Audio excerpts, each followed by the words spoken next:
Alright, so today is December 13th, 2023, and we're starting our interview with Dad, Roger Henry Kadala. He's going to share about his life, just an overview of achievements first, and accomplishments, milestones, and then we'll get started with going backwards to the beginning. Yeah, okay, so I'm Roger Kadala. I'll be 72 years old tomorrow, December 14th. I was born in Caracas, Venezuela.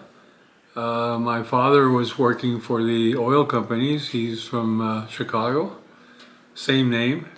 And my mom was from a traditional Venezuelan family, couple centuries in Venezuela.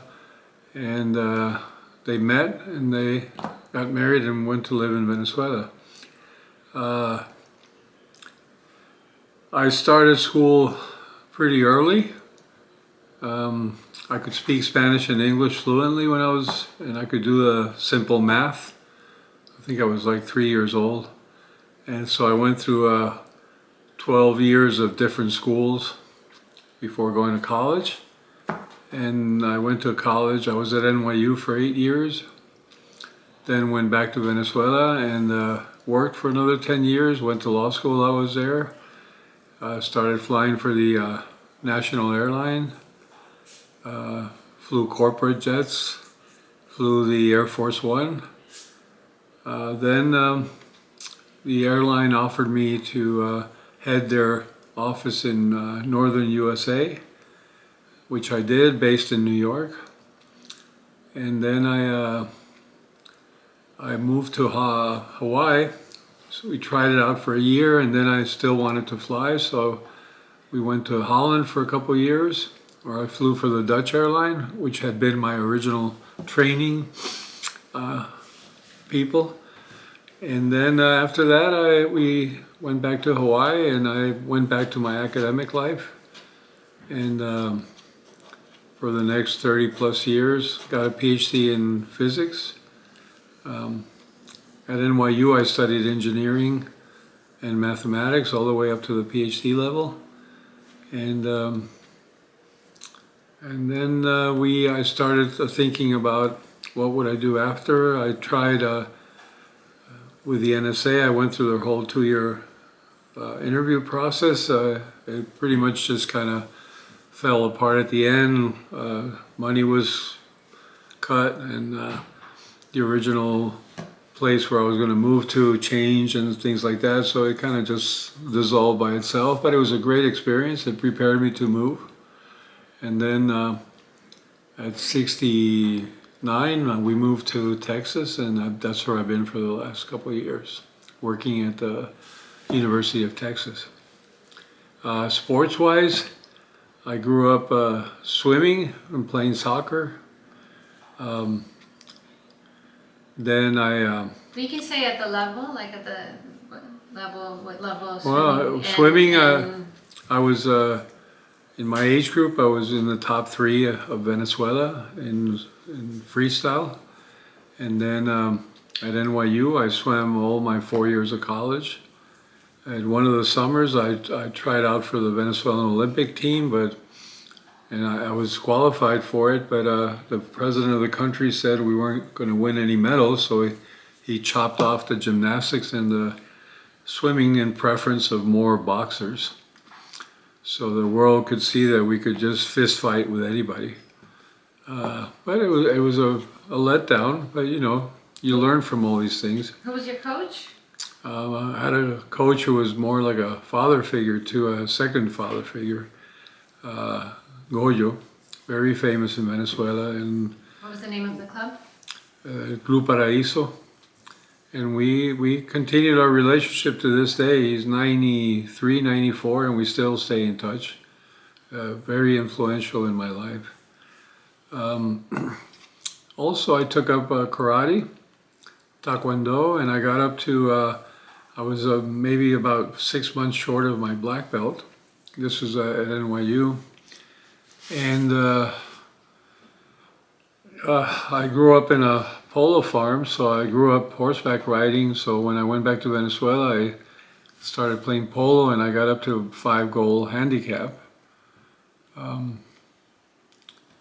Flying, I have about 11,000 jet hours.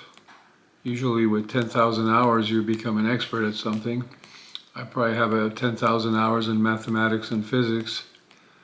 And I also started running.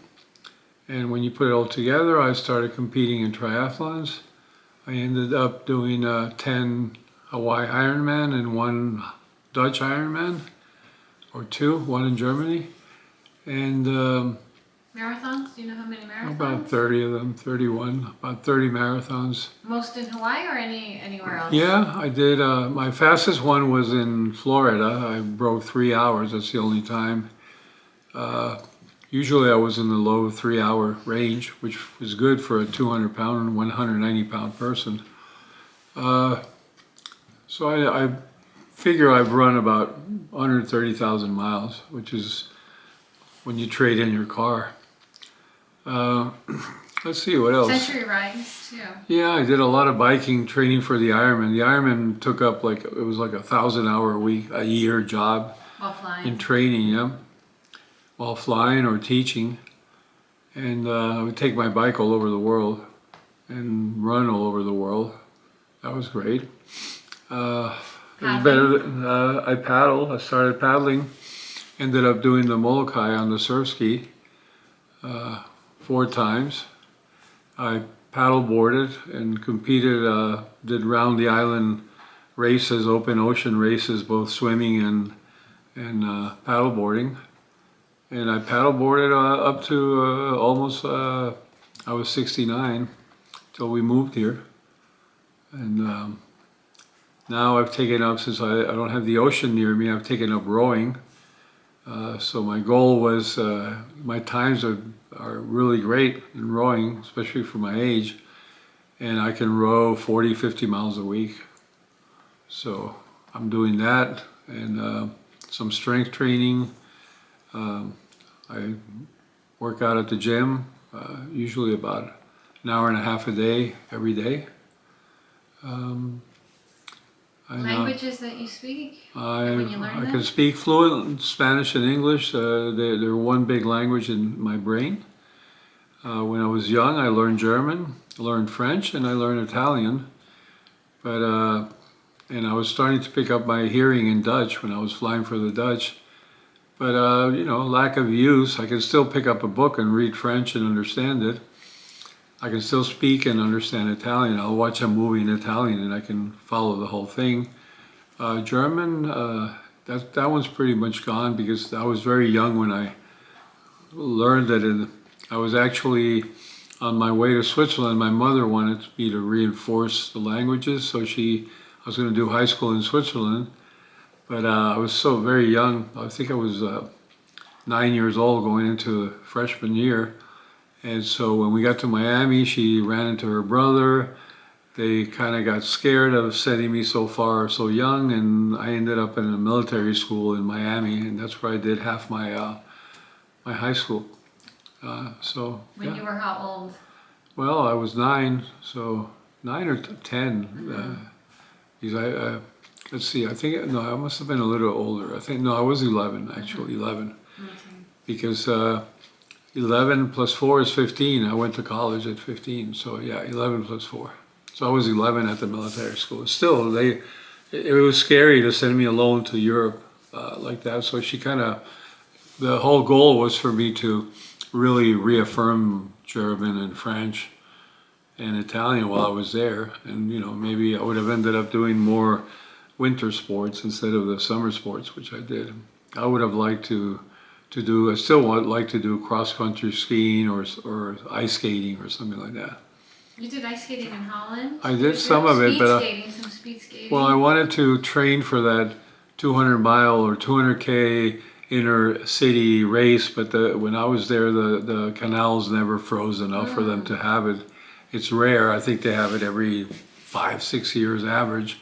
I know they've had it a few times, but I was working for that.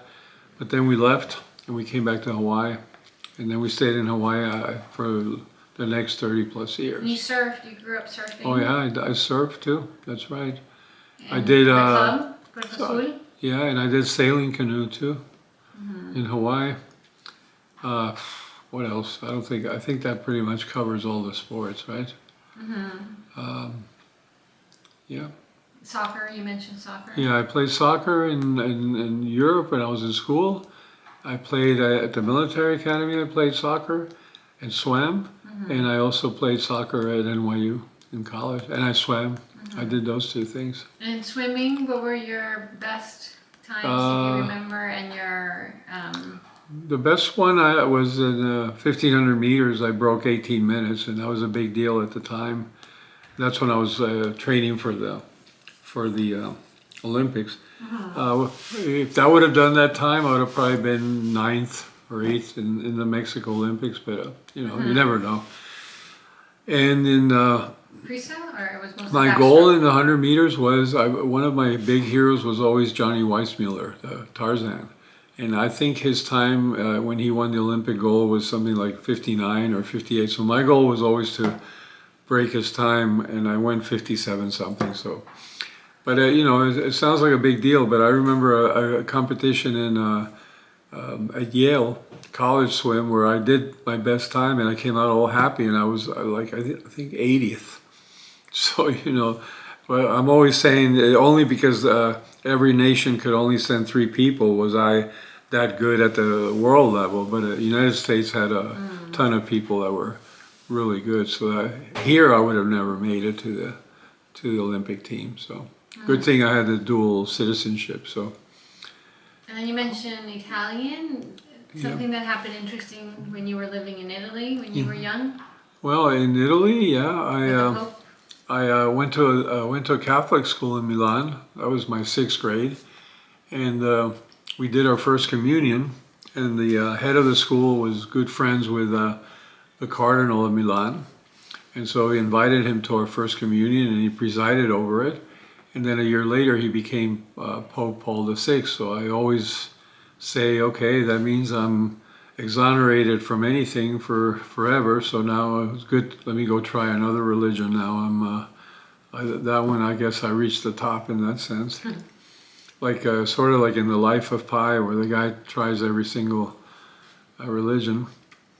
And in another language, just if you remember, there was a story about when you were little and you were singing numbers in the playground. Do you remember that or no? Well, yeah, I used to sing because math has always been my passion. That's a language, right? Especially numbers, yeah. Number theory has always been my passion. And to this day, I still come up with problems and I try to solve them. And if you go to my office, you'll see a couple number theory problems up there, and I just look at them and think about them. And I've always enjoyed numbers. It's like another language to me. I've made up songs with numbers. Yeah, it's always been a passion. Yeah, and that's why I ended up studying mathematics. And so just, so when you were 15, we'll go back later, but just the main things. When you were 15, you left the military academy? No, I left the military academy after 10th grade. I was 13. And then? And I went back to Venezuela, had to revalidate, always paperwork.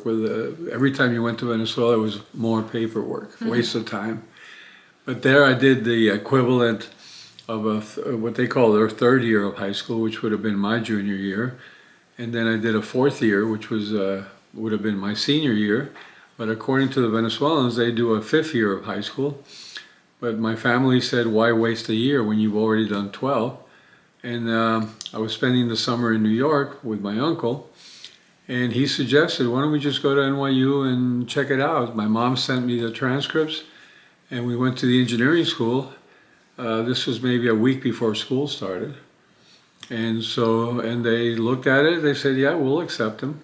And we just need to interview him to see if he's mature enough to enter college, because I was 15. Tall. I was tall, I was athletic. But I was 15, and yeah, I remember the interview, and yeah, I got in. I started living at the dorm, taking my engineering class. And the thing was, I wasn't really passionate about engineering, but that was the only scholarship I could think of. And so I told the guy, which is the engineering that has the most math and physics, and he said electrical. So that's the one I picked, and it's actually served me well. I've never worked as an actual engineer, but as a foundation for my physics studies and my teaching and my math studies, it has worked. It has been a blessing. So it was the right choice.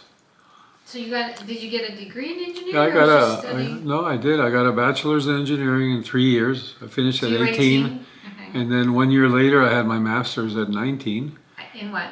in engineering, electrical engineering, electrophysics. So my passion was electricity and magnetism, which is basically light.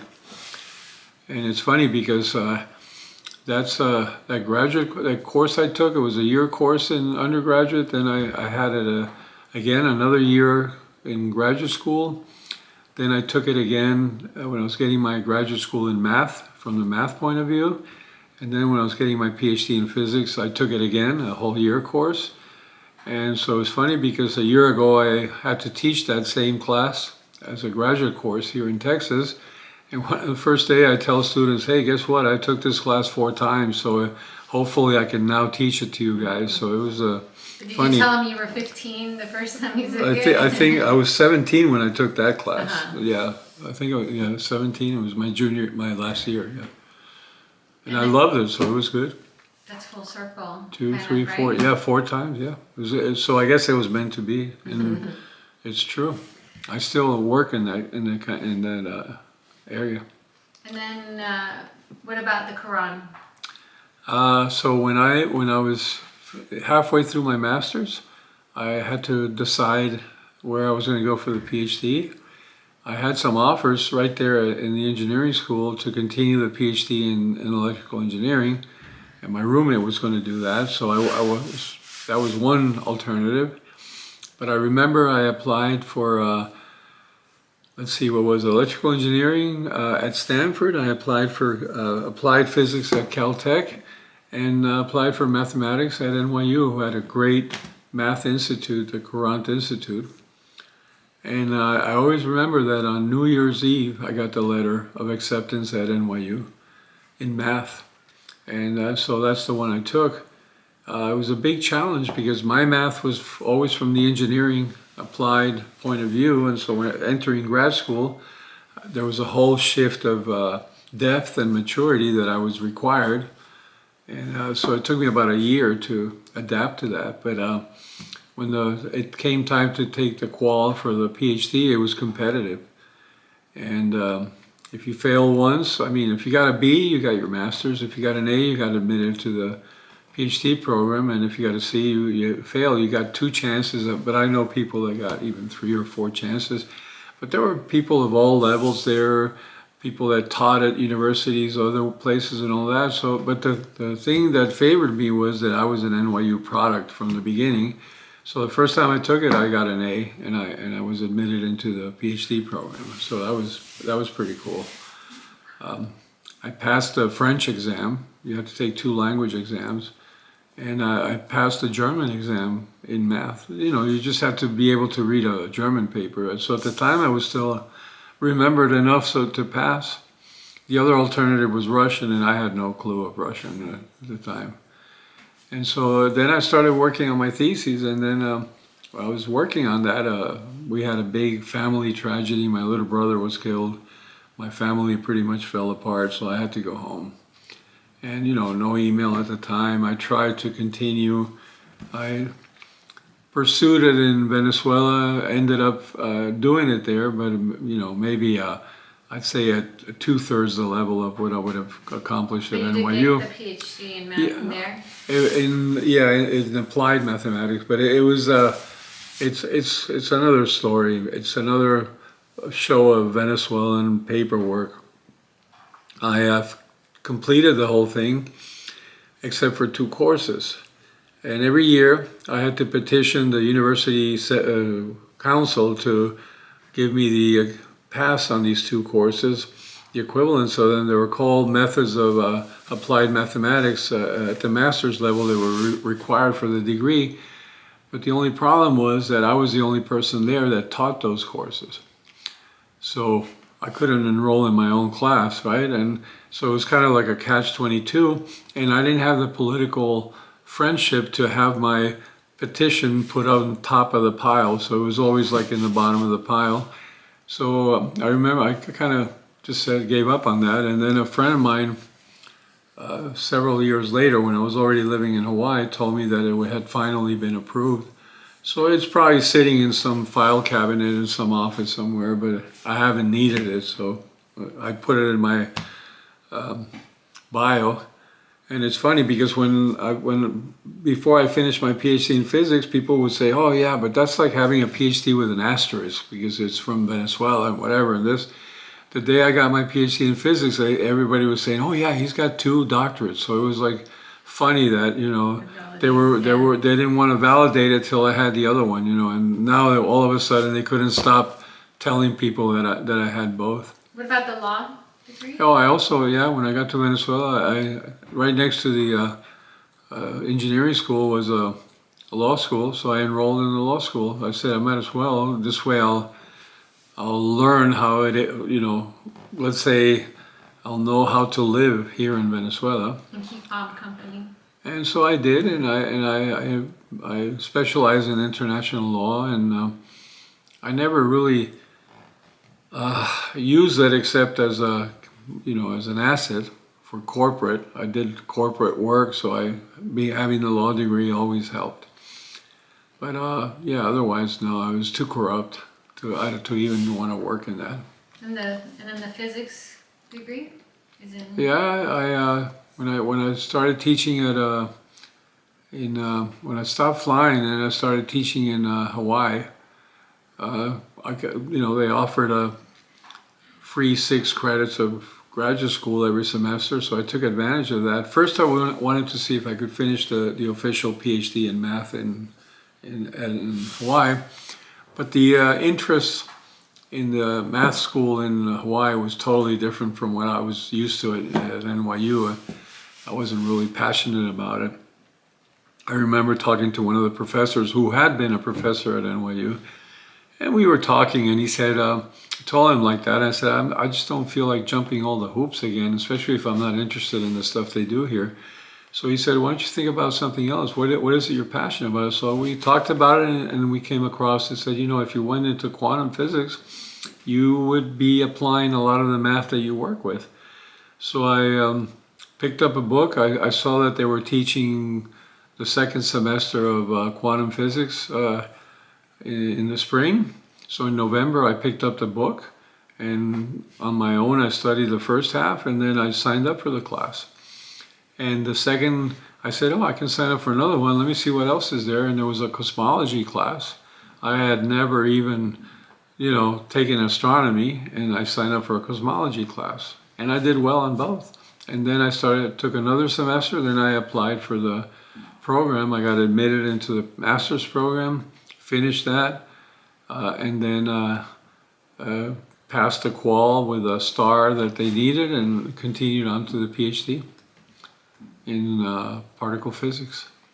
So I decided that particle physics was harder to study on your own than cosmology, and I wanted to do both.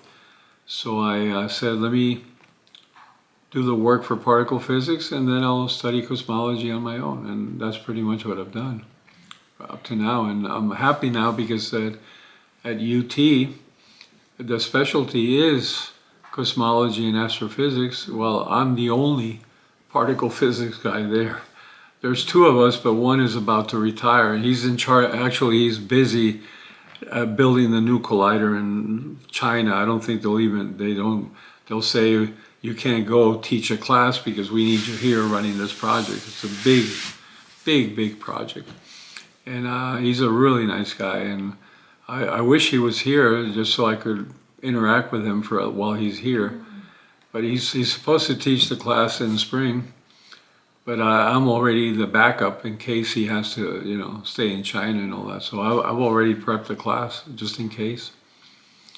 If not, I'll sit in his lectures, and then I'll be able to, create my own, because I'll know that for the next time I'll be the guy doing it. So And you studied oceanography for a bit too. Well, didn't you? because when I was taking all these free classes, I started with oceanography and meteorology. But the energy scale, oceanography interested me because I was officially a Hawaii waterman. People who compete in the ocean are known as watermen. So I had that passion, but then I slowly started to realize that my energy scale was somewhere else. And finally I found that it was in the smallest and in the largest, and that was exactly particle physics and cosmology. The other thing I found was that at NYU I never took a number theory class. I was afraid that I would become obsessive because the passion was so big. I mean, I could talk about numbers the whole day. So I avoided it, like the plague. So I studied applied math, differential equations, stuff like that. But then life kept throwing it at me. I was teaching at HPU and they kept saying, Roger, we need you to do a discrete math class, this kind of class. And they all had to do with basics of number theory. So I said, okay, let's see if I can manage it. And at that time I started and I saw that I could control it. And so the last 20 plus years I've been doing that. I've come up with a theorem of my own, and I didn't publish it because it looks so simple when you get it done. But when I went to the NSA, I presented it to all these expert cryptographers and number theory people, and all of them said they'd never seen it before. So it's there, but it served me for that interview, so I don't really care if I publish it or not. I'm not in the business of that. So. And then spiritual, you have also done Yeah, studies well, in I've always been metaphysics. felt close to God, and that's helped me, especially all those years of being so young and alone at the military academy, alone in New York, in times when things were pretty dangerous. We're talking the late '60s. So I always felt like God was walking right there, by my shoulder, and I've had a very strong relationship with him, and I continue to do that, and he still forms a major part of my life today. If anything, more and more every day. So that's. But I have my own. I follow my own principles and non-standard, let's say, and I'm happy with that. Yeah, and I'll ask you more questions about that. But the master's was in it. Well, yeah, when I was exploring all these things, I got involved in metaphysics. So I found this institute, and you could actually get a degree, and I got a master's degree there too. And you could think of it as a master's in philosophy. Mm-hmm. It was. I had to explore all these different religions and techniques and stuff. But and so that was let's say the beginning of my getting serious with finding out more about the universe and myself and all that. So it was nothing. I don't regret anything of all these things that I've explored or done. At some point, they all come back to unite and give you a better perspective than than if you just follow one path the whole way. So in total, how many years have you taught, and how old were you when you taught your first class? I taught my first class in the spring of '72. And Differential you were how old? equations. I was 20 years old. And some of the students in that class had been to my high school mates. So in the time that they did 2 years of what was it? 1 year of that 1 year I skipped of high school and a year of college, I had done a bachelor's and a master's. And now, how many years total have you Well, been teaching at 51, the college? 51, years. yeah. And over 2,000 credits.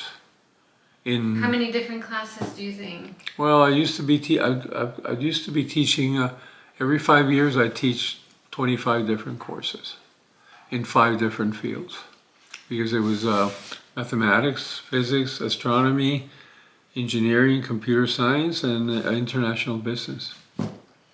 So 6 different fields, and I had to keep updated in all of them. So that was harder than any university service you could think of. And that was usually the big fight. People would say, oh, why is he not in a committee or that? Well, he's teaching all these different classes. So it was always a struggle with people that are short-sighted and narrow-minded. So. In flying, how many years did you fly? Overall, I think it was almost 16 years and accumulated about 11,000 jet hours. And your position was? I was a co-pilot in the airline, and I was a captain in the corporate. So, you know, and I trained with KLM in Holland, and then with, was with the Venezuelan airline. I was picked to fly the Air Force One plane for a couple of years.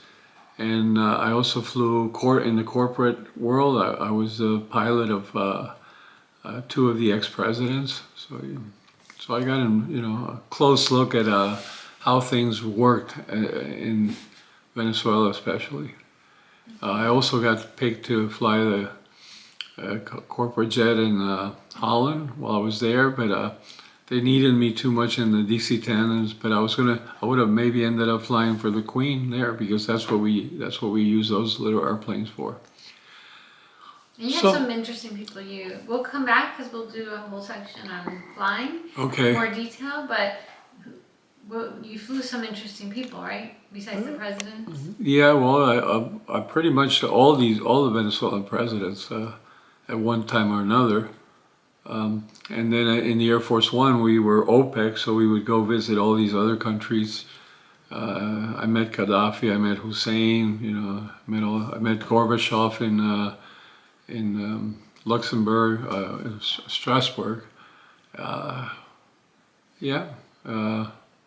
lot of. And then scenic air in Hawaii. In Hawaii, while I was in between jobs, I flew tours around Hawaii. I think I flew about 100 tours in twin-engine airplane. It was another experience because I like to fly jets, but it was fun. It was fun. I made up all kinds of stories when I was going around the island. Oh, I was born there, and oh yeah, my brother, he used to, I just made up every story. The tourists would just eat it up. As long as you could tell it that it sounded true, and I had fun with that. Yep. So that's a good overview, and then now we're going to start kind of younger at 11, okay. And then it's okay if you repeat any stories, but just whatever comes to mind, main stories, main experience, your experience, something that stands out for you. Chronologically, so. Okay, so let me start there. So at 11, I want to start at 11 because we can always summarize up to that point. It's shorter, right? So at 11, I'm going into 9th grade. I just finished 8th grade in Caracas, and my mom, the year before the 8th grade, we had come back from 2 years in Europe. So my mom wanted me to really focus on learning all these languages. She wanted me to know 5 by the end of high school. So she planned for me to go to a school in St. Gallen, Switzerland, near the Austrian border, I think, where I would learn well French and German and ski and all the winter sports. And I was excited about that. So when we started our trip to go there, we stopped in Miami first for a couple of days, and my mother's older brother was there, and he was always a very conservative person. And he kind of said, put the fear in her that, hey, that's far away, and he's only 11 and whatever. And so she got worried, and in Miami, in Fort Lauderdale, my dad had his oldest brother had passed away, and his widow was living in Fort Lauderdale in my dad's house. My dad had a summer home, and he let her live there with her 2 kids. They're the only cousins I have that are older than me, a daughter and a son.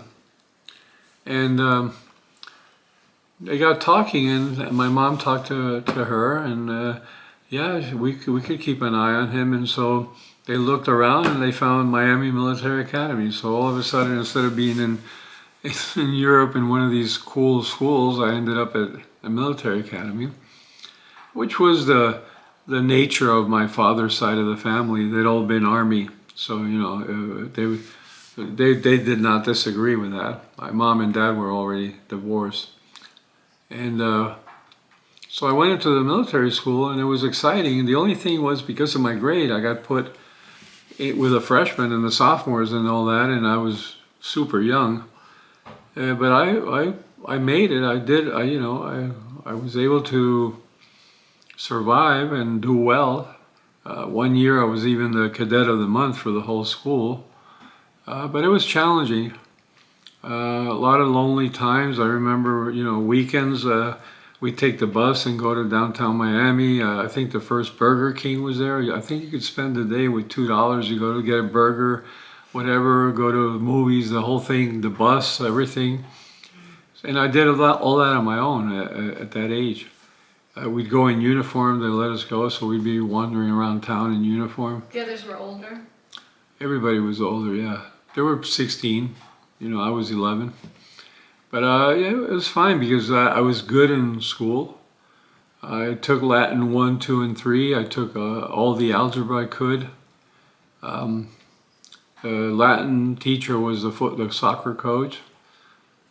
Swimming was a little not so organized. You kind of did it on your own, and then you'd go to meets, and the school would kind of help, but they weren't really focused on swimming. But it was an interesting experience. And then my dream was to go be a Navy pilot. And so I pushed my parents, and they found a high school where the top guys got a bid into Annapolis. And I got accepted in that school for the junior year. But then I went back to Venezuela right before that, going there. It's called Tabor Academy. And I was doing so well in swimming, and all of a sudden, I don't know, I started living the life of my age, and I decided to stay in Venezuela for swimming and stuff. And so I did my junior. I had to revalidate all kinds of courses, and I did my junior year at a Catholic school, which I had been in previous ones, like I said, in Italy and stuff. But, it was just, the narrow-mindedness was just too much. Some of these priests were just, all they did was criticize my parents because they were divorced and stuff like that. There was one guy that really criticized them, and the irony of it is that many years later, he got sent to this little church in the western part of the country, and he was starving. And this couple would come and bring him food, and this couple was my father with my stepmom, who he had so harshly criticized for being a divorced person. So you can see all of a sudden what karma is, right? And but I did well. I did well except in 2 subjects, religion and conduct. So there was this other guy who was a total brown nose, and he was good in that and the humanity parts, and I was good in all the science parts. I won the the highest grade GPA for that year, but because of my problems with a priest, they gave it to him instead of to me. Well, I didn't care.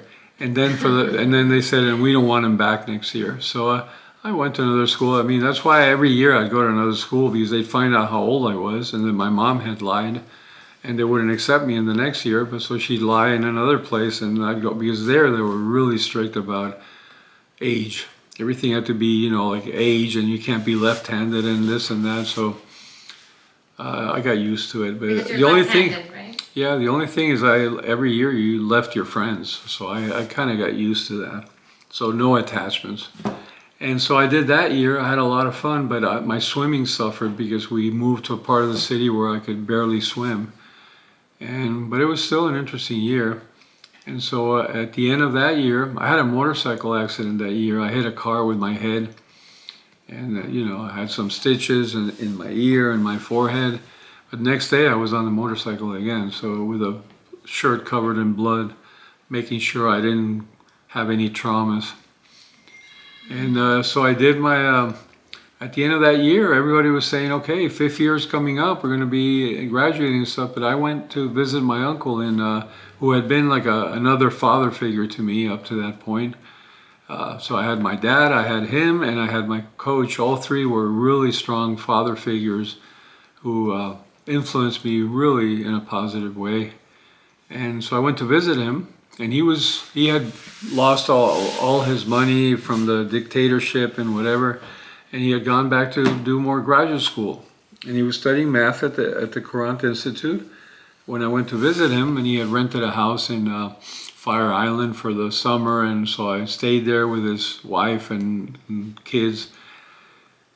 And I remember I left the day of the big earthquake in Caracas. The whole airport shook, but at least my family was there, so I knew everybody was well. I got on the airplane, went to New York, and while I was there in vacationing, we were talking about my plans, and he said, "So if you go to this other year of high school, you're just wasting a year because you already done 12." And I said, "Yeah, I guess so." He said, "Well, let's not do that. Let's go to NYU and see what happens." And my mom right away sent all the paperwork, my transcripts, and yeah, you know, they want 18 credits. I had like over 25, so I had more than enough. And we went there to the engineering school and met with the dean. He interviewed me. He said, "Yeah, he's mature enough." Yeah. I was lucky that I did all these sports and stuff. And so all of a sudden, you know, let's say today's Monday, and I'm planning to go back to high school, and by Friday I'm in college and alone in New York. Well, my uncle was there that first year, but we hardly saw each other. He was downtown. I was up in the Heights. I think we maybe saw each other 2-3 times in the whole year. And we had different philosophies. He said, all you got to do is study. You can't do sports and stuff. And I said, I'm not doing that. I immediately joined the swimming team, started playing soccer. And then and did well. I did well in school. Actually, when I took 12 credits, I would do average. And when I took 21, I would get straight A's. It was always like that. So I started taking 21 credits every term. And then I said, I'm going to graduate in 3 years. At the end of the first year, I stayed for the summer, because if I did Calc 3 and Calc 4, that would guarantee I could graduate in 3 years, because there was a 4-semester sequence of Calc followed by a 4-semester sequence of electric circuits. So this is the only way you could do it. So I did that, and I got my first job working as a lifeguard at the Concourse Cabana Club, which was like 5 blocks away from Yankee Stadium. And that was another experience. And I got to swim, and I was a lifeguard there.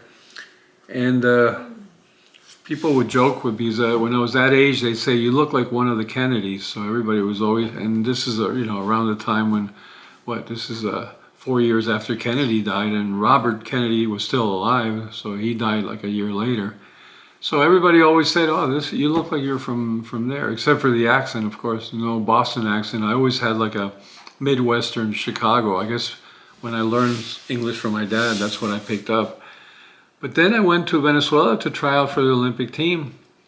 And, that was a big letdown. I came back, and it turned out that I ended up with mononucleosis because of that. All the effort and everything. I got to a point one day where they had to help me get out of the pool in a workout.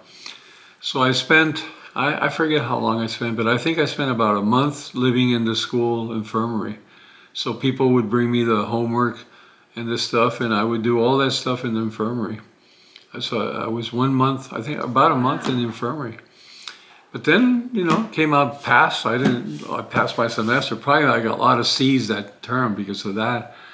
But the next term I took my 21 credits, and I was back to in shape. Then, let's see, that was after my first year. Second year, I think my second year, I did go back home for the summer, or half the summer. And, got in touch with, by then remember, that was after my second year, so my third year was going to be my senior year. So here I was, a senior in college. I was 17. I still couldn't drive.